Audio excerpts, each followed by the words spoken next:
स्वात्मानमेवाद्वयं तस्मै श्रीगुरुमूर्तये नमेदं श्रीदक्षिणामूर्तये। माया छाया वराकी कथमिव लभतां मयि अनन्ते प्रतिष्ठाम् अस्थाने चेश्वरत्वं गृह्णहरिहरा हन्तवन्नेष्वलिङ्गाः अद्वैते द्वैतखेला गगननलिनवत् स्वप्नवज्जीवमेला श्रीपूर्णानन्दवाणी श्रुतिशिखरसुधा स्वर्णदीनः पुनातु अखण्डानन्दसम्बोध पूर्तये ब्रह्ममूर्तये सुधास्मितसमाश्लिष्ट नेत्रान्तरस्फूर्तये नमः।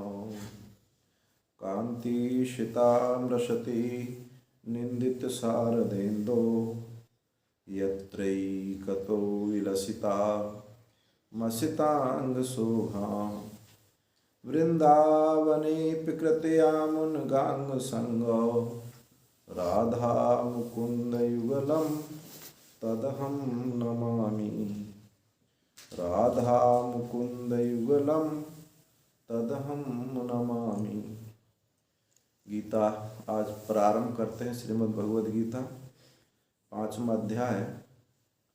तो उससे पूर्व ध्यान श्लोकों को हम लोग जिसको कंठस्थ है वो बोला या पुस्तक से देख कर बोला, पहले दिन ध्यान श्लोक बोलने चाहिए। फिर जितना संक्षेप में वो कर लेंगे, लेकिन प्रारंभ में जरूर बोलने चाहिए।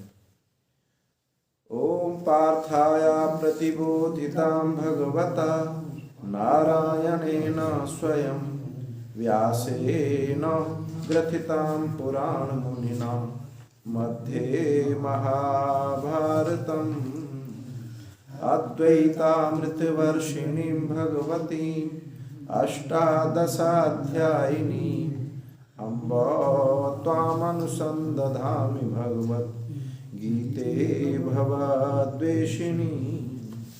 नमोऽस्तु ते व्यासविशालबुद्धे फुल्लारविन्दायतपत्रनेत्र येन त्वया भारततैलपूर्णः प्रज्वालितो ज्ञानमयप्रदीपः। प्रपन्नपारिजाताय तोत्रवेत्रैकपाणये ज्ञानमुद्राय कृष्णाय गीतामृतदुहे नमः। सर्वोपनिषदो गावो दोग्धा गोपालनन्दनः पार्थो वत्ससुधीर्भोक्ता दुग्धं गीतामृतं नः।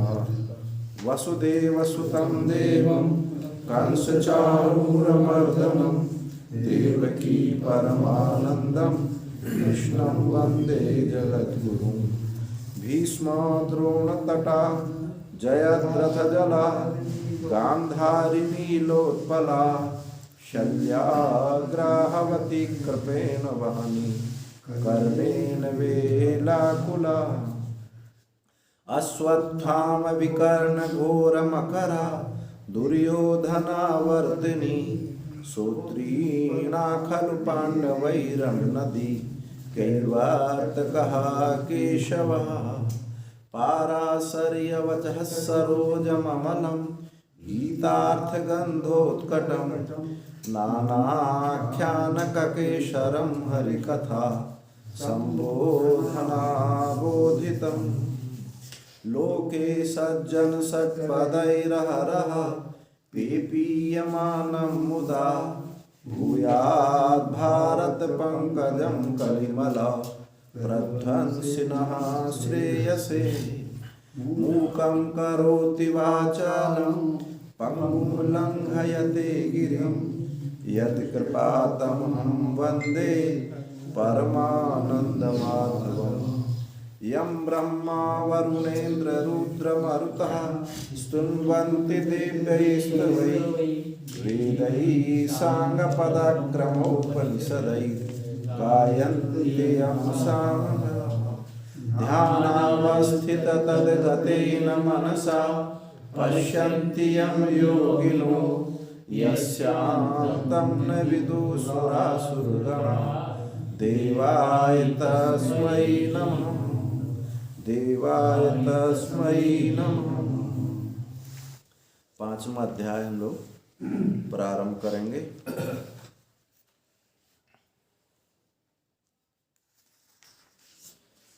श्रीमद् भगवद गीता श्रीमान भगवान के द्वारा गाया हुआ गीत।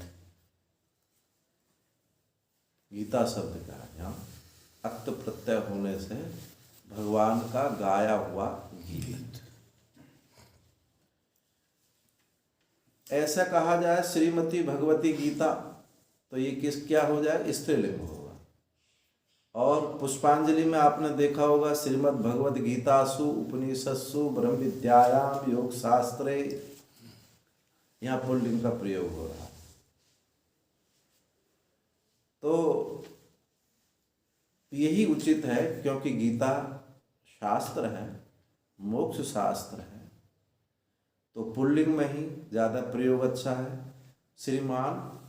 श्रीमद् भगवद गीता श्रीमान भगवान के द्वारा गाया हुआ गीत। देखो, गीत कुछ जरूरी नहीं है कि स्वयं बनाया जाए, किसी का बनाया हुआ भी गाया जाता है। किसी ने गीत की रचना की और हम गा रहे हैं। और ये भी होता है कि स्वयं भी रचना किया जाए। तो भगवान का अपना गीत नहीं है, भगवान के द्वारा गाया हुआ गीत है। क्या गीत है? श्रुतियों का गान किया है। श्रुतियों का गान किया भगवान। प्रत्येक श्लोक में देखेंगे सब में उपनिषद के मंत्र, संहिता का मंत्र हो, चाहे ब्राह्मण भाग का मंत्र हो, सब मंत्र हैं गीता में। श्रीमत्सु उपनिषत्सु ब्रह्म विद्यायाम योग शास्त्र, उपनिषद है, सब मंत्र है। हम श्रीमद् भगवद गीता को इसलिए महत्व नहीं देते कि भगवान श्री कृष्ण ने कहा है, परंतु उससे भी ज्यादा महत्वपूर्ण बात यह है कि जो भगवान ने उपनिषदों का गान किया है। तो दो बात हो गई, एक तो फल मीठा और फिर तोता की चोंच से लग जाए तो उसमें और माधुर्यता प्रकट हो जाती है। ऐसे ही एक तो परम हितकारिणी श्रुतियां, परम हितैषी श्रुतियां, और वो भी, और उसको भी भगवान के मुख से गाया हुआ तो बहुत महत्वपूर्ण हो जाता है। यानी ये कहा जाए कि श्रुतियों से भी ज़्यादा महत्वपूर्ण हो जाता है, लौकिक दृष्टि से भी, व्यवहारिक दृष्टि से भी, क्योंकि वेद का सबको अधिकारित्व प्राप्त नहीं और श्रीमद् भगवद गीता स्मार्त होने से सबको अधिकारित्व भी प्राप्त होता है। तीन प्रस्थान हैं हमारे, एक श्रोत प्रस्थान, एक दर्शन प्रस्थान और एक स्मार्त प्रस्थान। तो श्रोत प्रस्थान तो हमारे उपनिषद हैं, दर्शन प्रस्थान ब्रह्मसूत्र है, स्मार्त प्रस्थान श्रीमद् भगवद गीता है। तो स्मृति दृष्टि से भी, इतिहास की दृष्टि से भी, उपनिषदों का गान होने की दृष्टि से भी श्रीमद् भगवद गीता का महत्व बहुत बढ़ जाता है। गीता में हृदयम पार्थ, भगवान कहते हैं कि श्रीमद् भगवद गीता मेरा हृदय है। तो और शास्त्री किसी को होना हो तो बहुत कुछ पढ़ना पड़ता है, आपको शास्त्री करनी पड़ेगी।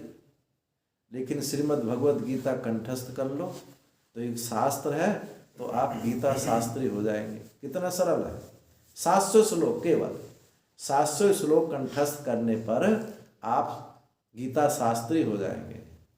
और कोई ना कहो, हम तो जरूर कह देंगे कि सब कहेंगे। तो श्रीमद् भगवद गीता का महत्व बहुत बड़ा है, उपनिषदों की दृष्टि से भी और भगवान के साक्षात मुख से विनिश्चित होने से भी, और स्मार्थ में एक विशेष महत्व होने से, और संक्षेप छोटा शास्त्र है। तो आपने पीछे के अध्यायों में भूमिका, पहले अध्याय में भूमिका हुई श्रीमद् भगवद गीता की, श्रीमद् भगवद गीता का प्राकट्य। इस समय ये समझो युद्ध चल रहा है। श्रीमद् भगवद गीता में जो सुनते हैं, महाभारत का युद्ध चल रहा है। अमावस्या से प्रारंभ हुआ और कितने दिन, 18 दिन चला। तो अभी 18 दिन हुए नहीं। उसी महाभारत के युद्ध के बीच में हम लोग आज श्रीमद् भगवद गीता पर विचार कर रहे हैं। वही समय है। अमावस्या को प्रारंभ हुई थी गीता। सप्तमा चापि दिवसात अमावस्या भविष्यति, संग्राम युज्यताम तस्याम तमावुर शक्र देवता। महाभारत के उद्योग पर्व का ये श्लोक है। जब भगवान श्री कृष्ण हस्तिनापुर गए और उन्होंने युद्ध किसी प्रकार से युद्ध ना हो पूरा प्रयास किया और दुर्योधन को बहुत समझाया, लेकिन दुर्योधन नहीं समझा। तो भगवान ने सोचा कि यदि कर्ण को समझा दिया जाए तो युद्ध नहीं होगा। कर्ण के बल पर ही दुर्योधन युद्ध लड़ना चाहता। तो रथ पर बिठा करके भगवान श्री कृष्ण दुर्योधन को ले गए बाहर। अब बहुत प्रकार से समझाया। कर्ण ने कहा कि भगवान बहुत देर हो गई, मेरी सूत जाति में बहुत सारी पत्नियां हैं, बच्चे हैं, और जिस समय मेरा किसी ने आदर सत्कार नहीं किया उस समय दुर्योधन ने मेरा साथ दिया। अब मैं उसको ऐसी स्थिति में कैसे छोड़ सकता।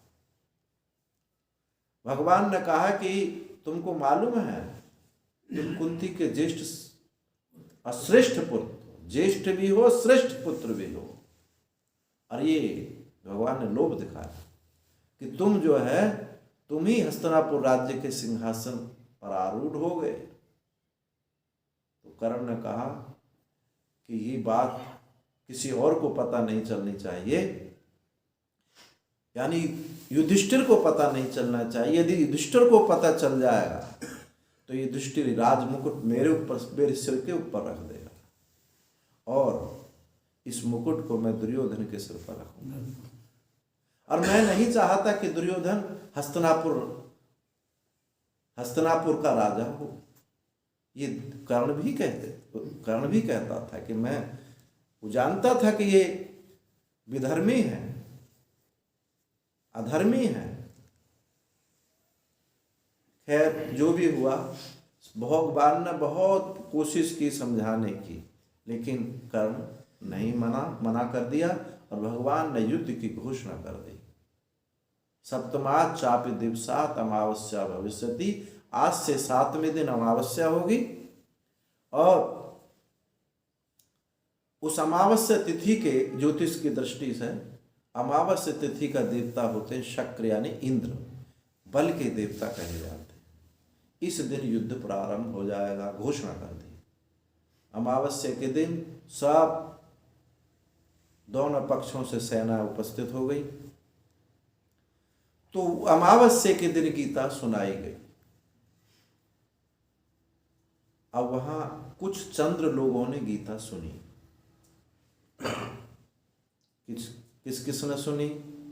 अर्जुन तो मुख्य श्रोता है ही है, संजय और पितामह भीष्म ने भी सुनी, द्रोण ने भी सुनी। तो जिनको दिव्य दृष्टि प्राप्त थी उनको गीता का प्राकट्य अमावस्या के दिन हुआ। और जो अंधे थे धृतराष्ट्र, जब 10वें दिन सरसैया पर पितामह भीष्म गिर गए, 11वें दिन संजय लौट करके हस्तिनापुर आते हैं और धृतराष्ट्र को गीता सुनाते हैं। तो सबके लिए गीता का प्राकट्य कब हुआ था? गीता जयंती एकादशी, जिसको मोक्षदा एकादशी भी कहते हैं, सबके लिए। इसलिए प्रचलन है गीता जयंती एकादशी को, गीता मोक्षदा एकादशी को गीता जयंती मनाने का। पर युद्ध प्रारंभ हुआ अमावस्या को।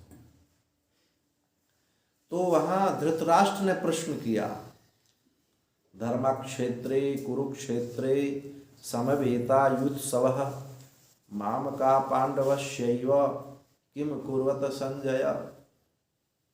हे संजय, मेरे और पांडवों के पुत्रों ने क्या किया?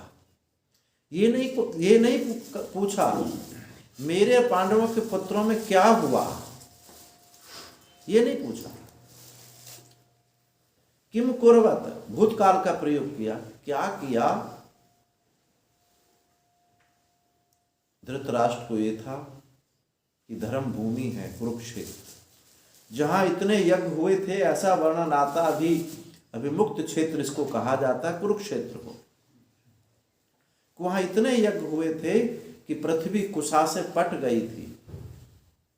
तो ऐसे धर्म भूमि में जाकर के मेरे पुत्र की बुद्धि शुद्ध हो गई हो, या पांडवों की विशाल सेना को देख करके मेरे पुत्र के चित्त में भय उत्पन्न हो गया हो। क्योंकि धर्म भूमि में सात्विकता के कारण बुद्धि रजोगुण तमोगुण से जो आक्रांत होती है, शांत हो जाती है। ऐसा देखा जाता है। संतों के बीच में जाएं, सत्संग हो रहा हो, या किसी देव स्थल में जाए, तो बहुत सारी भावना हमारे उस समय छूट जाती है। तो शायद ऐसा हो कि दुर्योधन ने अपनी कुबुद्धि छोड़ दी हो। तो कहा किम कुर्वत, क्या किया? मेरे और पांडवों के पुत्रों ने क्या संधि कर ली? दोनों धर्म पक्ष की धर्म भूमि में प्रविष्ट होकर के उनकी बुद्धि क्या शुद्ध हो गई? ऐसा धृतराष्ट्र के मन में प्रश्न था। इस बात को सोच करके उन्होंने कहा किम कुर्वत संजय। अब धृतराष्ट्र को संजय ने जो भी सुना था, गीता जो सुनी थी, वो संपूर्ण गीता सुनाई। अब ये तो गीता की भूमिका रही। और गीता, श्रीमद् भगवद गीता को आगम के बल से भगवान श्री कृष्ण ने इसको प्रयोग किया है। आगम निगम, निगम माने वेद, आगम माने तंत्र शास्त्र।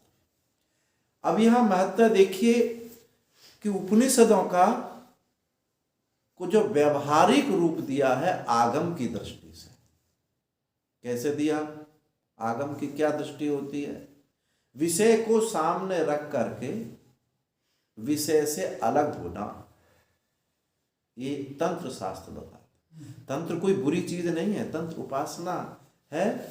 और भगवान शिव ने पार्वती को जो सुनाया उसको तंत्र कहते हैं। इन टोना टोटका का नाम तंत्र नहीं है। जो आज समाज में रूढ़ है, इसको तंत्र नहीं कहते हैं। तो भगवान शिव ने जो पार्वती को सुनाया, रामचरितमानस भी तंत्र है। भगवान शिव ने सुनाया पार्वती, जो ज्ञान दिया उसको आगम कहते हैं। तो आगम और निगम, निगम माने वेद। तो निगम से युक्त होकर के आगम भगवान श्री कृष्ण ने प्रकट किया है। कैसे प्रकट किया? जब दोनों सेना खड़ी हुई है, दोनों सेनाओं के मध्य में, वहां जहां सीधी दृष्टि पितामह भीष्म और द्रोण पर पड़ती है, वहां रथ को जाकर के खड़ा किया, क्योंकि जानते थे भगवान कि पितामह भीष्म और द्रोण के प्रति अर्जुन का विशेष मोह है, विशेष प्रेम है। क्योंकि जब युद्ध बहुत बार हुए, पितामह भीष्म से भी युद्ध हुआ था अर्जुन का, विराट नगर में हुआ, लेकिन ऐसा युद्ध नहीं था जो आज हो रहा है। उस युद्ध में इस युद्ध में बहुत बड़ा अंतर है। तो भगवान ने ठीक वही युद्ध को वहीं पितामह भीष्म और द्रोण के सामने खड़ा किया रथ को, जिससे कि इनकी जो बैठी हुई वासना है वो प्रकट हो जाए। इसी को आगम कहते हैं। यही आगम है कि विषय को सामने रख करके विषय से अलग होना, उसका फल होता है सद्यो फल होता है। और ये अत्यंत आवश्यक था उस समय। अत्यंत आवश्यक इसलिए था क्योंकि युद्ध प्रारंभ होने जा रहा है। अगर तनिक भी छोटी मोटी वासना रह गई तो वहीं कच्चापन रहेगा। इसलिए विषय को सामने खड़ा कर दिया और इससे तुरंत अलग हटना है। इस आगम का बल लेकर के भगवान ने, क्योंकि शीघ्र बोध करा, उपनिषदों को ही आगम के बल से भगवान ने उसका आगम प्रयोग किया और गीता सुनाई। तो श्रीमद् भगवद गीता में शास्त्र इसको क्यों कहते हैं? एक शास्त्र है, एक प्रकरण है।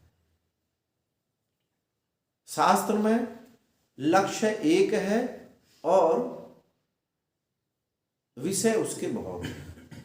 आप रामचरितमानस पढ़ते हैं या और भी कोई पुराण पढ़ते हैं, एक लक्ष्य है लेकिन बहुत सारी विषय आपको वहां मिलेंगे।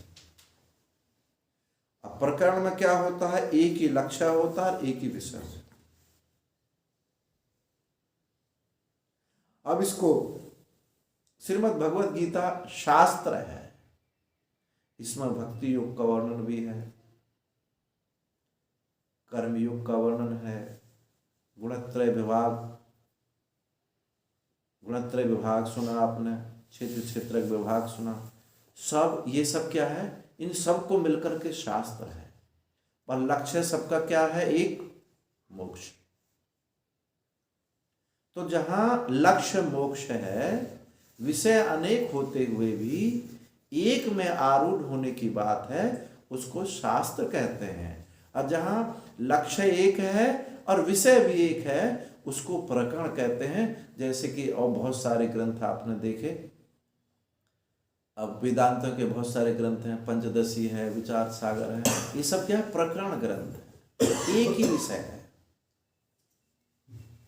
अष्टावक्र गीता प्रकरण ग्रंथ नहीं है, वो तो मक्खन निकाला हुआ है, वो तो बल्कि मक्खन का घी बना हुआ वो चीज है वो। इसलिए उसको एक प्रकरण ग्रंथ नहीं कहते, वो तो फल शास्त्र है। तो यहां श्रीमद् भगवद गीता में अनेक विषय होते हुए लक्ष्य है। यहां तक कि जो अर्जुन ने अपना विषाद प्रकट किया है भगवान के सामने, वो विषाद भी योग कह दिया है। अर्जुन विषाद योग। योग कब हो जाता है? छोटी चीज को बड़ी के साथ जोड़ दो। एक लोटा जल को कुआं में डाल दो, अब क्या हो गया? ये योग हो गया। कुआं है बड़ा, कुआं का जल और एक लोटा जल है। ऐसी अर्जुन का विषाद बहुत छोटा है और उस विषाद को भी भगवान से जोड़ दिया, तो अब ये विषाद नहीं रहा, ये योग हो गया। अर्जुन विषाद योग। अर्जुन ने अपनी चित्त की स्थिति भगवान के सामने अभिव्यक्त की है।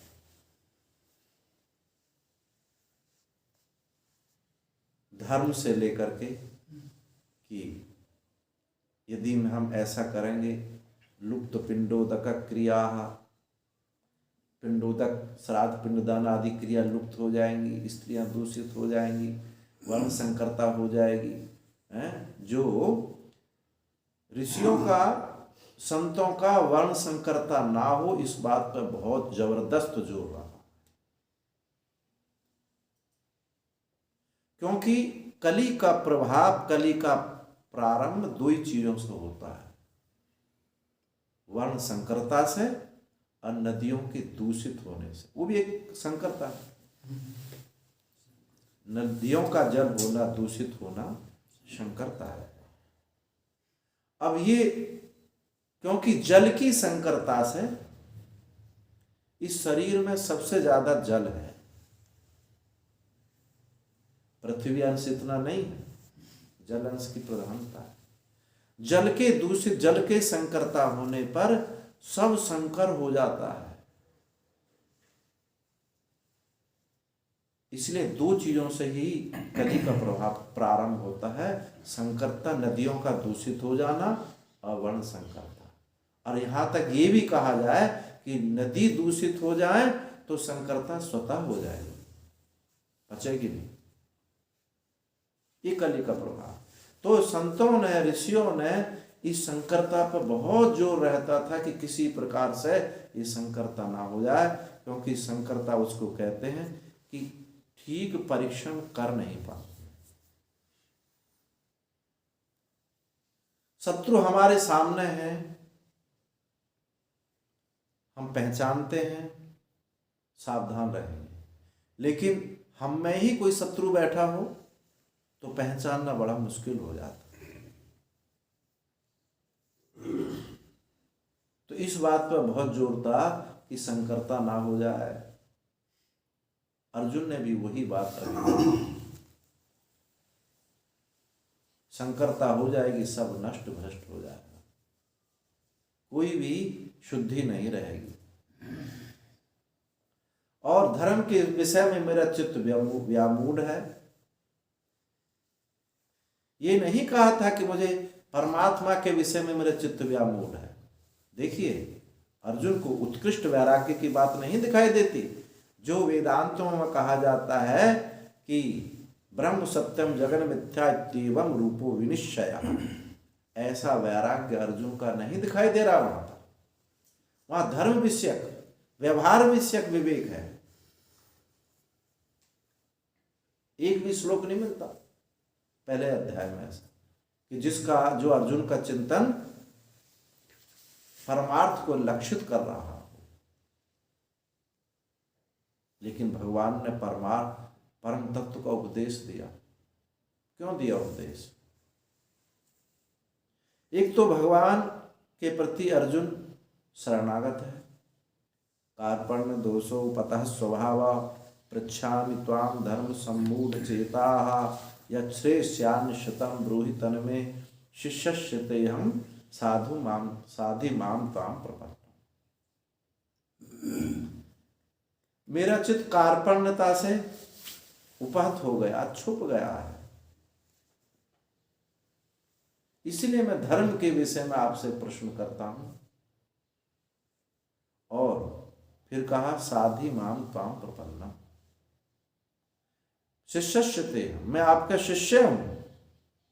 अब ये नहीं कहा कि तुम हमारे साले हो, हंसी मजाक नहीं कर रहे हो, मैं आपकी शरण में हूं। हे प्रभु, मैं आपकी शरण में हूं, आपका शिष्य हूं, मेरा चित्त व्यामोहित हुआ है। और एक बात वहां कही,